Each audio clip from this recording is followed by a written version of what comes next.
Você quer saber quais são os termos de direito empresarial mais cobrados no exame da OAB pela FGV? Eu preparei essa série especialmente para você. Esse é o terceiro vídeo da série. Se você está gostando dessa série, aproveita e já deixa o like nesse vídeo, compartilha ele para os amigos. Se não está inscrito no canal, se inscreve, assina o sininho das notificações, porque essa série ela é dedicada à segunda fase da OAB. Nela eu trabalho com você os 10 temas mais cobrados pelo histórico do exame de ordem do período OAB-FGV, na exata sequência daquilo que normalmente se estuda nos preparatórios em geral. Então, cola comigo e se liga no vídeo. Solta a vinheta.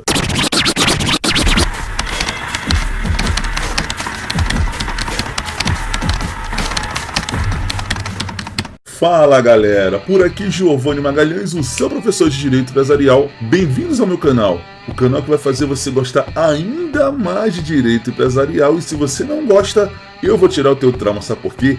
Eu sou caveira, e para quem é caveira, missão dada é missão cumprida. No vídeo de hoje, a gente vai falar sobre locação empresarial e a ação renovatória de aluguel. Tema extremamente importante. Não faz o menor sentido você ir para a segunda fase da OAB sem ter as noções que eu vou te apresentar aqui nesse vídeo, tá? Primeira coisa importante para toda e qualquer prova de segunda fase: a referência legal.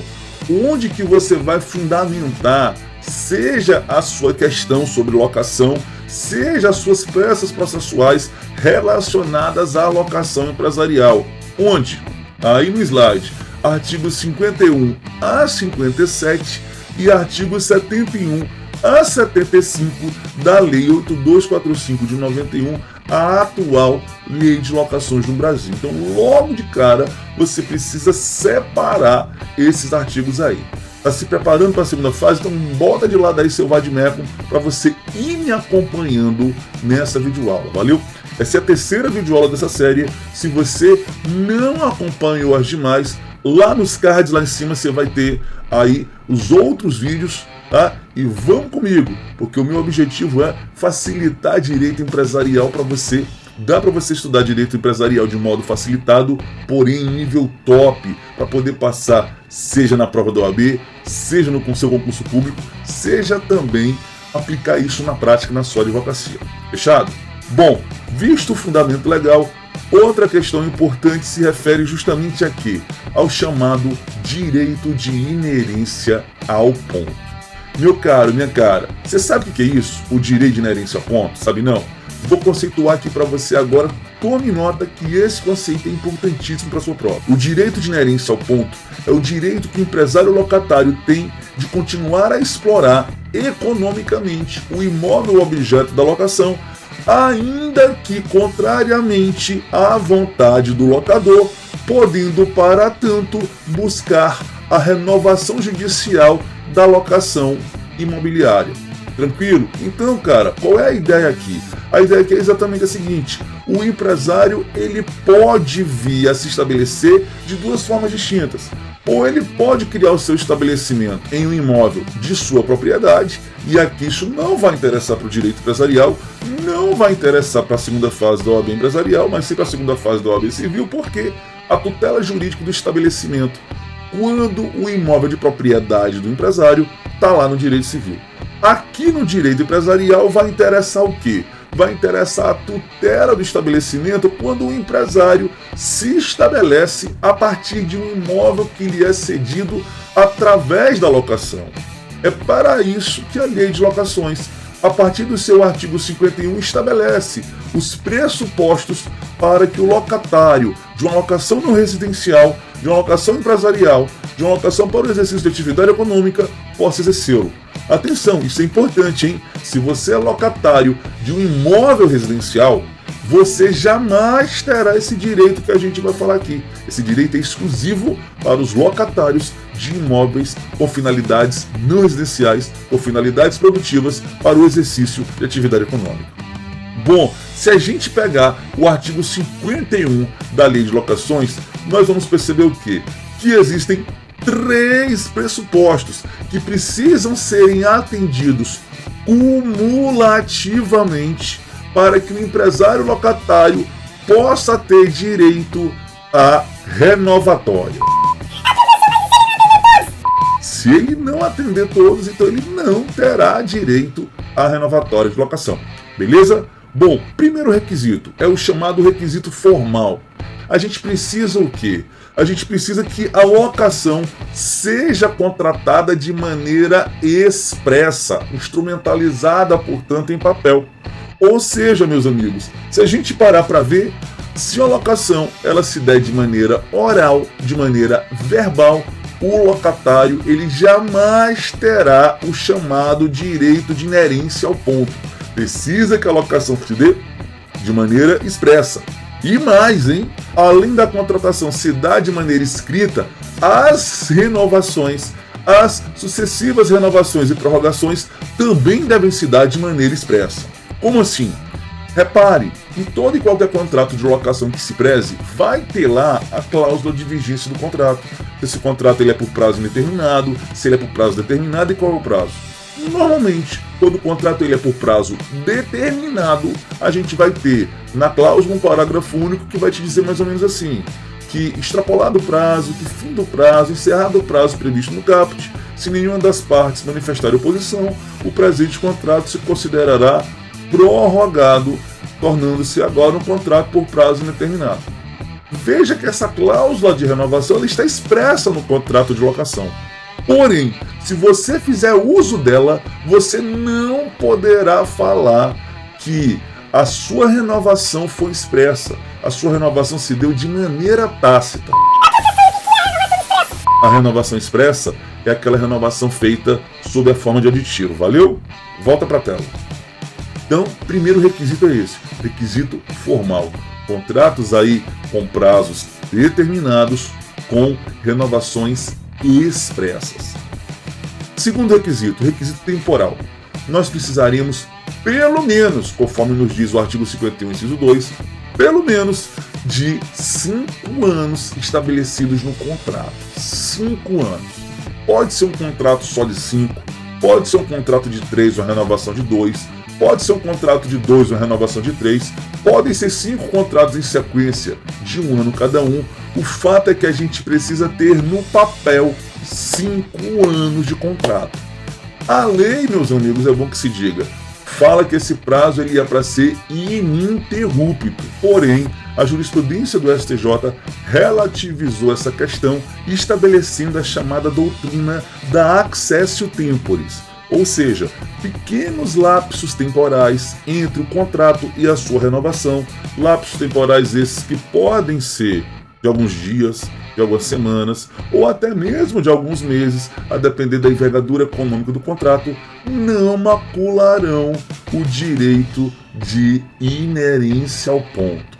Apesar da literalidade, da letra F da lei, o STJ deu uma temperada nisso, né, de modo que não há mais necessidade que esses 5 anos sejam ininterruptos na prática. Terceiro requisito, o pressuposto material. Isso significa dizer o quê? Que os últimos 3 anos de locação precisam ser na mesma atividade econômica. Ou seja, você pode até ter mudado de ramo no decorrer da locação. Agora, se hoje você vai alegar no judiciário a inerência ao ponto, é preciso que a sua mudança de ramo tenha se dado em no mínimo 3 anos. Esse é o requisito material aí da inerência ao ponto. De modo, cara, que você precisa ter esses 3 requisitos aqui em cima, esses 3 pressupostos cumulativos para que você possa alegar o direito de inerência ao ponto no caso concreto. Beleza? Bom, algumas considerações aqui importantes sobre o direito de inerência ao ponto. A primeira delas está aí no conjugado dos parágrafos 1º e 2º do artigo 51, que diz respeito à sublocação.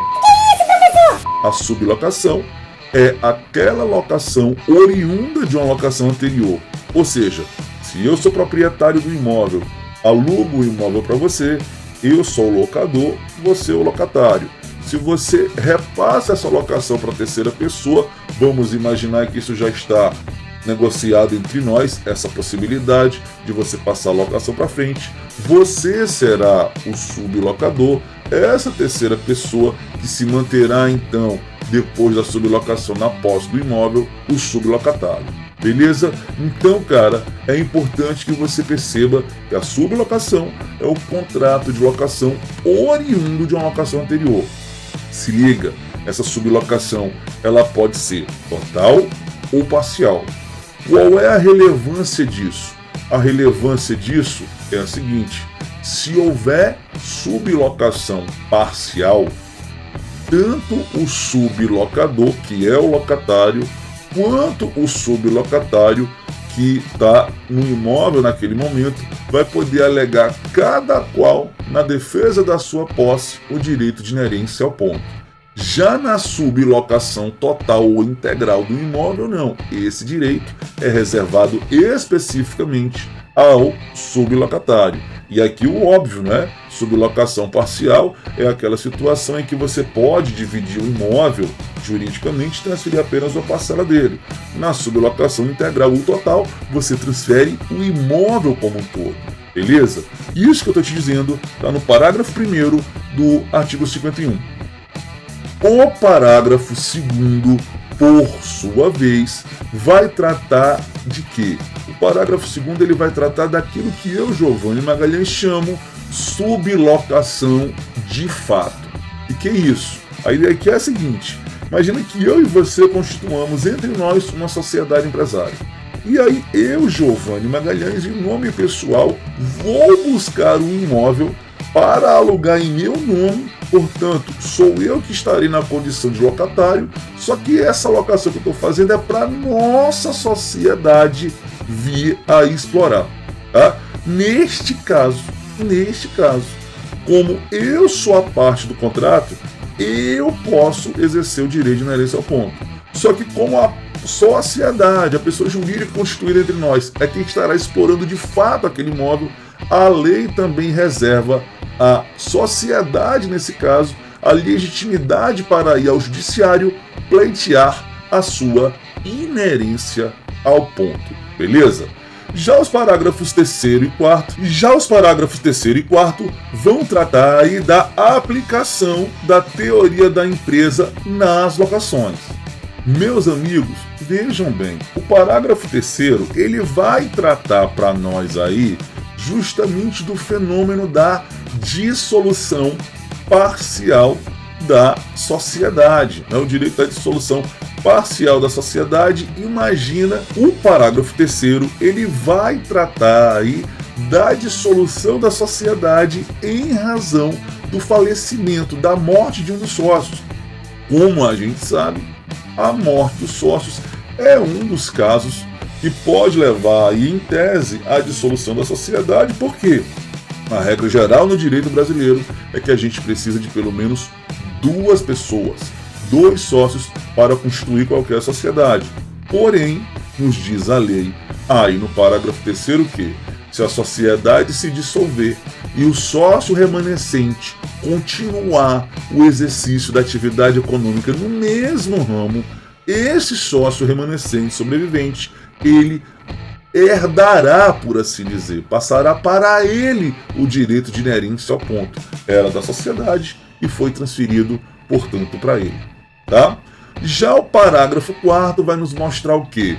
Vai nos mostrar que este direito, que até então era assegurado apenas ao comerciante, com a lei de locações atual em 91, ele passa a ser utilizado para os agentes econômicos em geral, indústria, sociedade simples, enfim, os agentes econômicos em geral, desde que constituídos regularmente e que atendam aos requisitos estabelecidos no artigo 51 da Lei de Locações.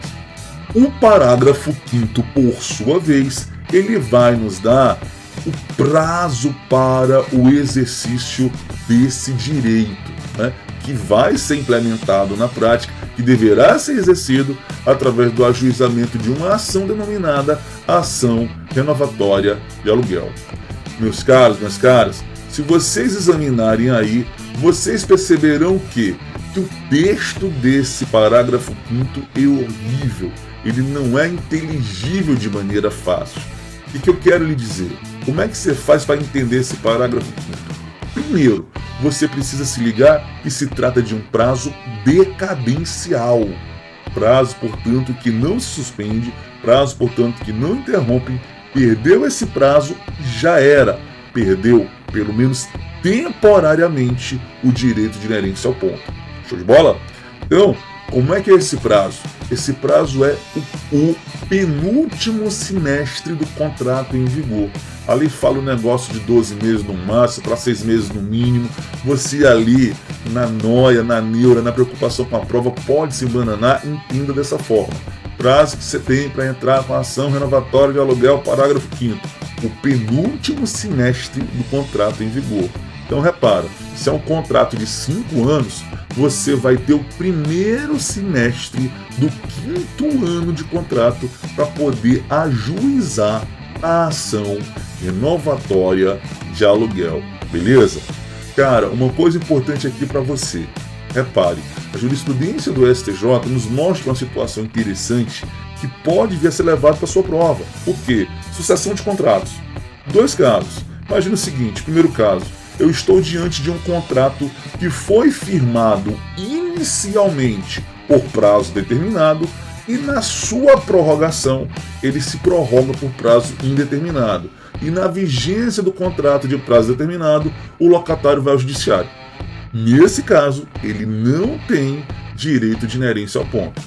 E o inverso, o contrato começa com prazo indeterminado e aí se faz um aditivo ao contrato, estabelecendo do aditivo para frente um prazo determinado de contrato e, nesse caso, indo alegar no judiciário, o locatário terá direito de inerência ao ponto. Então repare, você precisa, na hora em que for alegar o direito de inerência ao ponto, atender a todos esses pressupostos. Um detalhe importante, nesse segundo caso, se eu comecei indeterminado e pulei para determinado, a jurisprudência do STJ entende que a gente vai somar o prazo integral da relação contratual, tanto o prazo da renovação temporária quanto o prazo que era indeterminado antes, justamente para ver se esses requisitos do artigo 51 são atendidos. Show de bola? Bom, seguindo viagem, é importante a gente perceber agora o quê? É importante a gente perceber o outro lado da história, a chamada exceção de retomada. Meus amigos, se a favor do locatário a gente tem o direito de inerência ao ponto, a favor do locador a gente vai ter a exceção de retomada. Posso.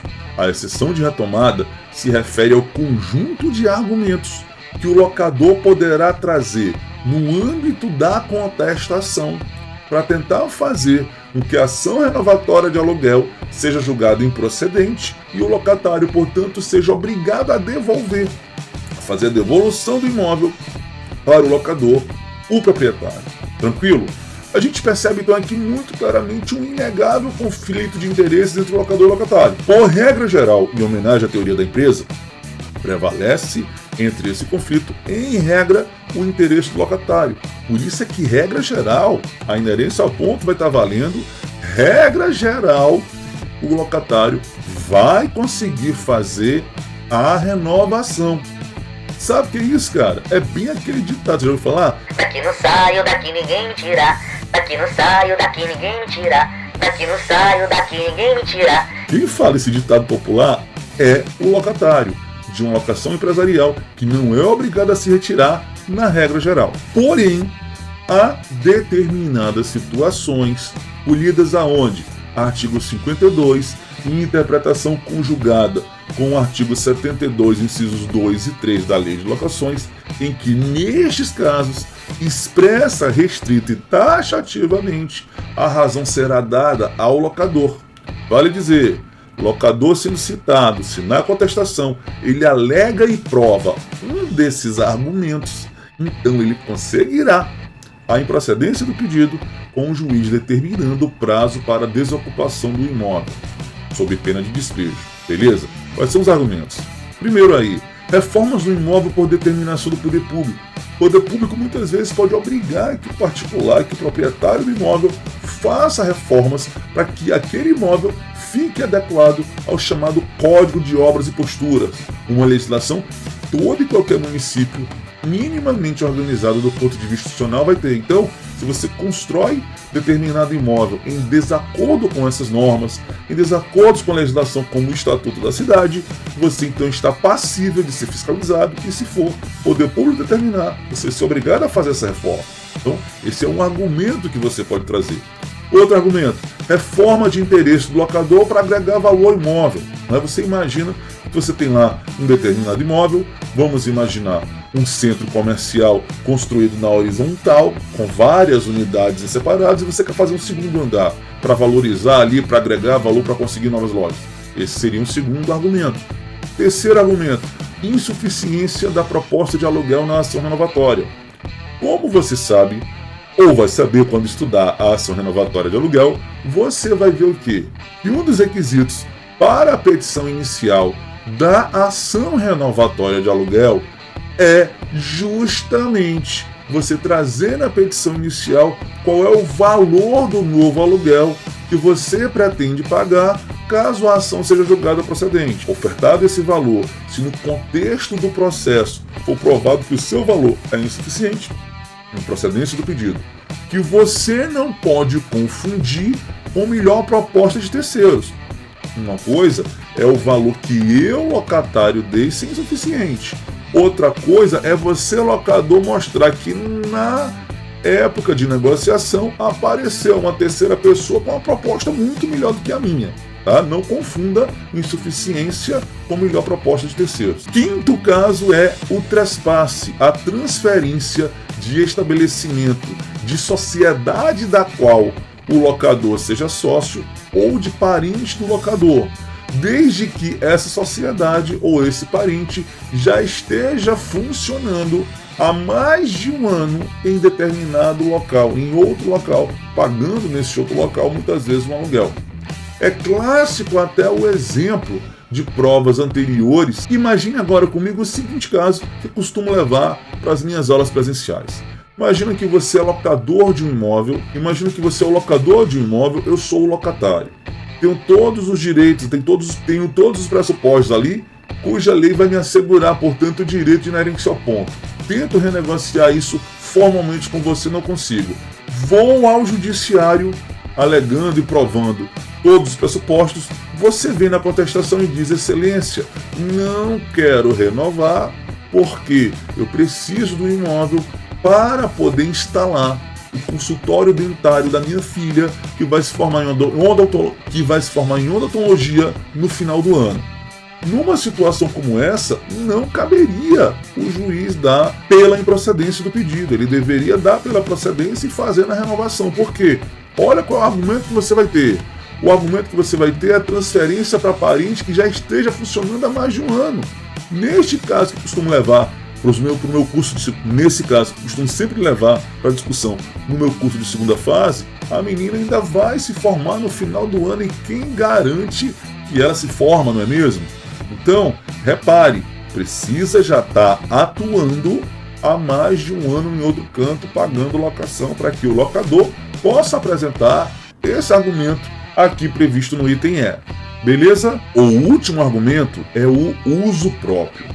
Meus caros, minhas caras, deem a essa expressão uso próprio a expressão mais restrita que puderem dar. O uso próprio é eu, locador, retomar o imóvel para eu usar. Não é eu retomar para alugar para o terceiro. Não é eu retomar para usar um parente meu. É eu retomar para eu usar. Show de bola? Bom, meus amigos, nesses dois últimos casos, o caso aqui da letra E e da letra F, é importante que você saiba o que, em regra geral, não pode haver retomada do aluguel para atividades do mesmo ramo econômico. Ou seja, se aluguei para você montar o seu escritório de advocacia, eu não posso retomar para uso próprio, no uso próprio exercer para montar o meu escritório de advocacia. regra geral, isso não pode acontecer. Você vai ter que retomar sempre para um outro segmento de mercado. Para que isso aconteça, é preciso que nós estejamos diante de uma situação em que o contrato contemple não só a locação do imóvel, mas também a continuidade do exercício de atividade econômica antes exercida por mim, locador. Do contrário, não tem como retomar. Alguns aspectos processuais importantes aqui que você precisa ficar ligado se eventualmente aparecer na sua prova a necessidade de você produzir peças relacionadas a essa ação, seja a petição inicial, seja a contestação. A propósito, cara, escreve aí para mim nos comentários, vai. Você quer que eu grave vídeos te mostrando como fazer peças processuais para poder fechar a sua peça na prova do AB? Coloca aqui nos comentários o que você acha dessa ideia para a gente poder conversar, beleza? Bom, então, repare, artigo 71 da Lei de Locações vai nos dar aí os aspectos processuais relevantes para a petição inicial. Primeira coisa importante, o rito processual da ação renovatória de aluguel é o rito do procedimento comum. A sua petição inicial será, portanto, baseada no artigo 319 do CPC. É a petição inicial simples comum com um detalhe. Você precisa se lembrar de trazer nesta petição inicial o novo valor de aluguel e de fazer menção ao final dela que você estará juntando como prova documental todos os documentos mencionados aí nos incisos do artigo 71.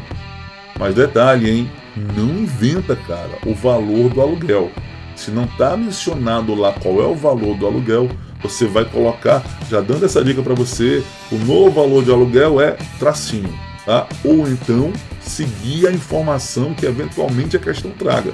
Porque se você inventar, não vai restar outra coisa que não o examinador zerar a sua prova. Pontos importantes aqui: legitimidade ativa e passiva. Repara, em regra, a legitimidade ativa é do locatário, o cara que está explorando o imóvel. A legitimidade passiva, ela é do locador. Agora eu quero que você se ligue numa coisa, hein? Olha essas observações aí que eu estou trazendo para você. Tipo de pegadinha que o examinador pode querer preparar para te derrubar, mas você, projeto de caveira, não pode cair nessa. Olha o que a gente tem aí. E se o autor for sublocatário? Primeira pergunta importante. Resposta para ela você vai ver aonde? Lá no parágrafo único do artigo 71. Se a ação ela for proposta pelo sublocatário do imóvel, sublocação total, ou de parte dele, sublocação parcial, serão citados o sublocador e o locador como litisconsorte. Tá? Então, você, sublocatário, cita os dois. E isso só não vai funcionar assim quando, em virtude da locação originária ou renovada, o sublocador dispuser de prazo que admita renovar a sublocação. Ou seja, se o sublocador ele tem prazo, ele próprio pode pleitear essa renovação. Entretanto, se for julgada procedente essa ação em que você tem o sublocatário como autor e o sublocador e o locador como litisconsortes, o que vai acontecer? O proprietário ficará ligado diretamente à renovação, ou seja, o sublocador sai de cena e o vínculo vai ser criado direto entre aquele que era sublocatário e o proprietário do imóvel. Beleza? Show de bola? Muito importante, cara, essa dica. Se o examinador quiser complicar a peça para você, ele vai puxar para a sublocação e é só você se ligar do parágrafo único. Outra observação importante: pode o examinador vir usar para querer complicar a sua vida é na relação de franquia. A Lei 13.966 de 2019 estabeleceu a possibilidade da gente poder pensar na ação renovatória de aluguel diante da relação franqueador-franqueado. Imagina o caso em que o franqueador venha a alugar um imóvel e esse imóvel locado venha a ser sublocado para o franqueado, para que ele possa ali se instalar ou assumir a franquia já instalada. Neste caso, será possível tanto o franqueador quanto o franqueado pleitear aí o direito de inerência ao ponto mais ou menos semelhante à lógica do sublocatário, tá? Vale muito a pena você ficar esperto com o artigo 3º da Lei de Franquias, a 13.966. Show de bola? E quanto à contestação? Bom, quanto à contestação é aquilo. Ela está mencionada lá no artigo 72 da Lei de Locações. As preliminares, sempre lá no rol taxativo do CPC, artigo 337, preliminares ali, vão ser as preliminares comuns que a gente tem em qualquer segunda fase de direito empresarial, não quero entrar nesse mérito. E o mérito da contestação a gente vai ver aonde? Na própria Lei de Locações. Quais são os argumentos que poderão serem apresentados pelo locador na contestação que vai visar aí justamente a improcedência do pedido? Primeiro, o autor não ter direito de inerência ao ponto, ele não atender aqueles pressupostos cumulativos que nós vimos no começo do vídeo. Segundo, a insuficiência da proposta de aluguel. Terceiro, a existência de melhor proposta de terceiro. E quarto, a ocorrência de alguma outra das exceções de retomada que nós examinamos também mais para o início do vídeo. Para a gente poder então ir puxando a parte teórica desse vídeo, eu quero trazer para você agora dois temas importantes ainda ligados à locação. Quais são eles? Primeiro, a locação em shopping center e na sequência a locação buy to suit. Bom, cara, o que é importante que você perceba aqui comigo? Na locação em shopping center, eu vou ter de um lado o empreendedor do shopping, que seria o proprietário locador, e do outro lado o lojista, que vai assumir a posição de locatário dentro daquilo que nós estamos vendo aqui. Resultado. Regra geral, aplica-se o chamado pacta sunt servanda. Tudo aquilo que tiver sido pactuado entre eles de maneira livre deve prevalecer nas situações de casos concretos. Aquilo que for pactuado tem que ser cumprido. É possível, portanto, a gente pensar, em teoria, em transferência de obrigações aí. Aquilo que a lei estabelece como obrigação do locador ser repassado para o locatário e vice-versa, porque prevalece o chamado pacta sunt servanda. Porém, o parágrafo 1º vai nos dar aí custos exclusivos para o empreendedor. Ônus aí que cabe ao empreendedor assumir sozinho e não pode repassar. Como você vê aí no slide que eu montei para você. Obras, reformas ou acréscimos que interessem a estrutura integral do imóvel, pintura das fachadas, empenas, postos de aeração e iluminação, bem como esquadrias externas, indenizações trabalhistas e previdenciárias por dispensa do empregado anterior à locação. Aqui vale a pena você ficar ligado de algo, tá? Essas indenizações trabalhistas, primeiro, se refere ali aos empregados da área comum do shopping. É muito comum mesmo, que as indenizações trabalhistas desse pessoal seja rateado, seja partilhado ali entre os demais lojistas do shopping. E que ali está nos mostrando aqui, se você está entrando hoje no shopping center, você não pode ser obrigado a assumir esse ônus de indenizações trabalhistas de empregados que foram demitidos antes da sua entrada. Além disso, obras ou substituição de equipamento que implique modificação do projeto ou memorial descritivo, obras de paisagismo nas partes de uso comum, tá? Esses cinco ônus aí são exclusivos e específicos do empreendedor. Isso não pode ser repassado para o lojista. Eventual cláusula que viole o artigo 54, parágrafo 1º, deve ser tida como abusiva. Mas eu vou além. Se você pegar aí o parágrafo 2º do artigo 54, você vai ver aí o quê? Que todas as despesas que venham a ser cobradas do locatário, regra geral, devem estar previstas em orçamento. Salvo, com exceção, casos de urgência ou força maior, devidamente demonstradas, podendo o locatário, a cada 60 dias, por si ou entidade de classe, exigir a comprovação dessas urgências, dessa força maior. Tá? Por regra, precisa que as despesas que venham a ser cobradas do locatário tenham previsão em orçamento. A outra situação que eu estou trazendo para você é a situação do 54A, inserida na Lei de Locações pela Lei 12.744 de 2012, mas você não precisa se preocupar com essa lei, o artigo que interessa dela está incorporado na 8245, tá? Que é o quê? Que é a chamada locação build to suit. Ah, professor, o que significa isso? Cara, é uma locação relacionada à atividade empresarial que tem uma peculiaridade. Qual é a peculiaridade? A peculiaridade é a seguinte: o locador, ele vai adquirir aquele imóvel, ele vai construir ou ele vai fazer uma reforma naquele imóvel de acordo com as instruções aí estabelecidas por aquele que vai locar o imóvel. É essa a ideia.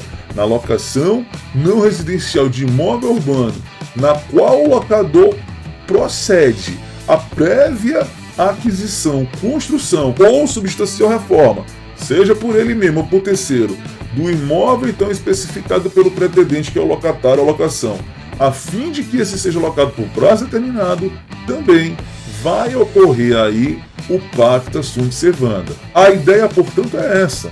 Eu, locatário, chego para você e digo: eu quero alugar um imóvel com você, o imóvel tem que ter isso e aquilo outro. Você então compra ou reforma para esse motivo, tá? E esse imóvel vai ser locado por prazo determinado. Isso é a chamada locação build to suit. O parágrafo 1º do artigo 54A vai estabelecer o quê? A renúncia ao direito de revisão dos aluguéis. Como assim, professor? Bom, poderá ser convencionado no contrato a renúncia do direito de revisão dos aluguéis durante o prazo de vigência do contrato de locação.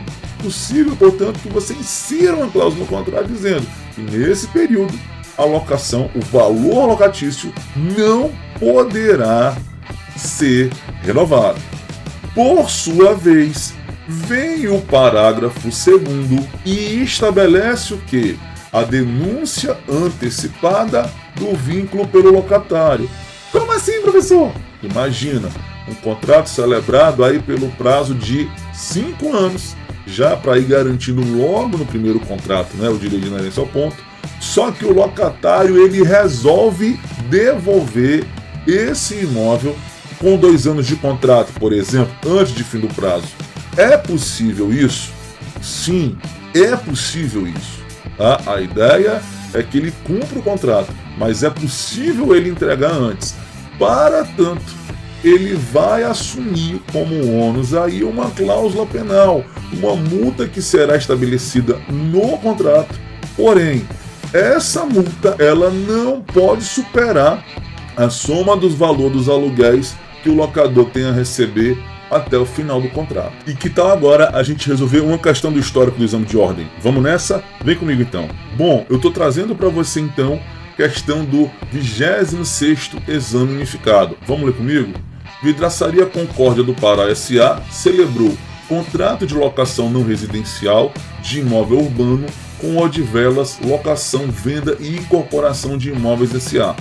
Ficou pactuado entre as partes que o locador procederá à prévia aquisição do imóvel indicado pelo locatário e nele fará substancial reforma segundo as especificações deste, a fim de que seja a este locado por prazo determinado, a chamada locação build to suit. No instrumento contratual ficou estabelecido que 2 cláusulas para a gente examinar.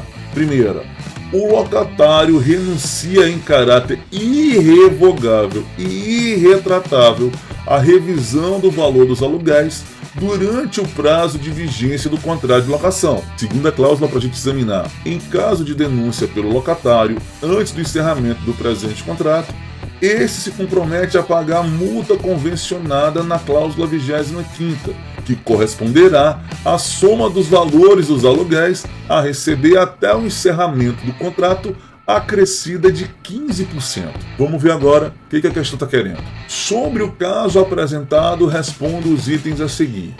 A primeira cláusula apresentada no enunciado é abusiva e nula de pleno direito? Qual é a cláusula? O locatário renuncia em caráter irrevogável e irretratável à revisão do valor dos aluguéis durante o prazo de vigência do contrato. Vimos que não. Essa cláusula é válida, reconhecida pela lei, cláusula perfeita, tá? Portanto, você deveria dizer que ela não é abusiva e nem é nula. É assegurada a validade, a eficácia e a regularidade dessa cláusula através do parágrafo 1º do artigo 54A da Lei de Locações, que permite essa renúncia. Letra B. A segunda cláusula apresentada no enunciado é válida e eficaz? Vamos ver que cláusula é essa? Vamos relembrar? Olha lá. Em caso de denúncia pelo locatário antes do encerramento do presente contrato, ele se compromete a pagar a multa, que corresponderá à soma do valor dos aluguéis, a receber até o encerramento do contrato acrescida de multa de 15%. Como nós vimos no parágrafo 2º do artigo 54A, é até possível o estabelecimento de multa, mas essa multa ela não pode passar do somatório do valor dos aluguéis que o locador teria a receber. Nesse caso concreto, como você viu aqui comigo, é estabelecido, além de você ter que pagar o somatório dos aluguéis que falta, uma multa, o que faz com que esta segunda cláusula, sim, seja uma cláusula abusiva, seja uma cláusula nula, uma cláusula inválida e ineficaz na forma do parágrafo 2º do artigo 54A da Lei de Locações. Show de bola? No vídeo de hoje, nós vimos tudo o que você precisa saber sobre locação empresarial e ação renovatória de aluguel para a sua segunda fase da OAB. E no final, eu ainda resolvi com você uma questão do histórico do exame de ordem para você perceber como esse tema já foi cobrado e como ele ainda pode voltar para a sua prova. Então, cara, se você gostou desse vídeo e não se inscreveu ainda no canal, agora é agora. Se inscreve no canal, deixa o like aí, ativa o sininho das notificações para você ser avisado pelo próprio YouTube toda vez que eu colocar vídeo novo aqui no canal. Como você sabe, essa é uma série com 10 vídeos, esse é apenas o terceiro vídeo da série, se você perdeu os anteriores. Aqui em cima nos cards você vai ter como ter acesso a eles. Além disso, eu gostaria muito que você estivesse nas minhas redes sociais, tá? Aqui na descrição do vídeo você vai ver o meu perfil do Instagram, o meu canal do Telegram, e isso é importante você escrever porque nessas mídias eu também trago outro tipo de conteúdo sob uma outra roupagem, conteúdo importante de direito empresarial para você se dar bem na sua prova da faculdade, no seu exame de ordem, no seu concurso público ou até mesmo na sua advocacia. E se você tiver alguma dúvida sobre esse vídeo, ou mesmo sugestões de temas para eu trazer aqui pro canal, coloca logo aí embaixo, ó, coloca sua opinião aí nos comentários para a gente poder ir dialogando, fechado? Esse é o canal Giovanni Magalhães, o canal que vai te deixar caveira no direito empresarial.